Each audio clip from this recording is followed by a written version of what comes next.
No NRC, no census ki matang da Manipur lengang na thabak oina pangthok triba fawba lenga ka Hiram Amattada Mantiknaba Touroi haina ZFD ki convener Jitendra Ningomana phongdokrai wafam asing asi singmairong da leba classic grande da Manipur lenga ki home department ki minyang makada Manipur State Population Commission na sinduna demographic profile of Manipur haiba Hiram da pangthok ki banumi ni gi oiba khanane na ba mifam amasung seminar loishela ba matung pawmi singda mahna phongdok ki bani Jitendra Ningomana makatana haikibada Manipur lengang na siliba seminar asige aroiba numita Manipur miyam na pamliba no NRC no census amadi delimitation gi matang da akang hi singna wapom kya phongdong na kibaga loina tongan warep sing Manipur lengak ta thagat khi warep sing adu lengang na thabak ta onthona ba center lengak ta taksin ba haibasida amatoina yana ba amadi leire tabu no NRC no census ki matang da Manipur lengang na thabak oina pangtholaga ni haina lauthorpa leitaba maram na census boycott tawbagi aroiba warning asi handokpa leite hayeng ZFD na tongan balup singa puna karam khongjang sangsin gadagi haibadu lautholaga ni haina Jitendra Ningomana phongdokhi Amaron da mifam adu gi ngasi aroiba numita home department amadi population commission gi maike dige CSO amadi akhang hi yawba committee ama semna ba haijabada saruk yakiba miyamna yakide seminar da recommend tawriba wafam khudimak lengang na masagi takpam thokpa amoina tawgadabani haiba wafam oina thamnaki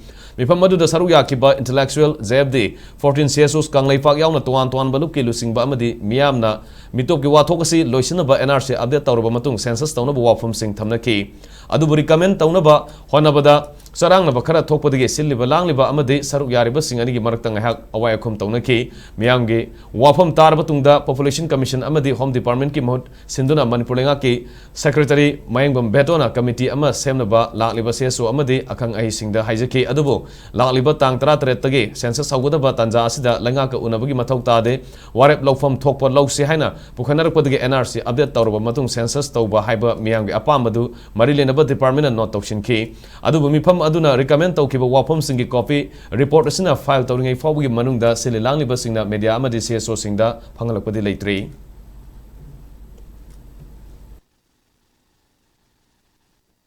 no NRC no census haibaduneba madu sarkar na lenga na lokthokpu lerebra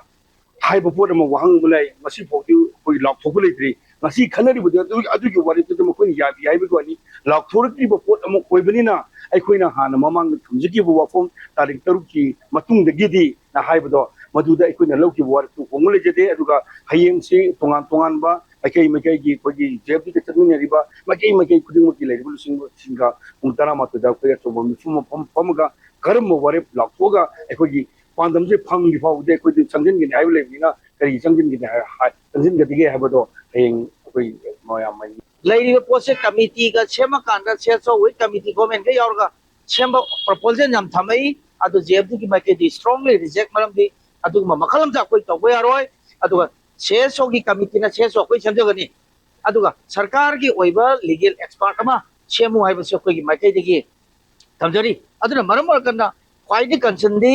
committee सेमबु ओरो अमबु ओरो next हंत की तांग अगस्त 17 दा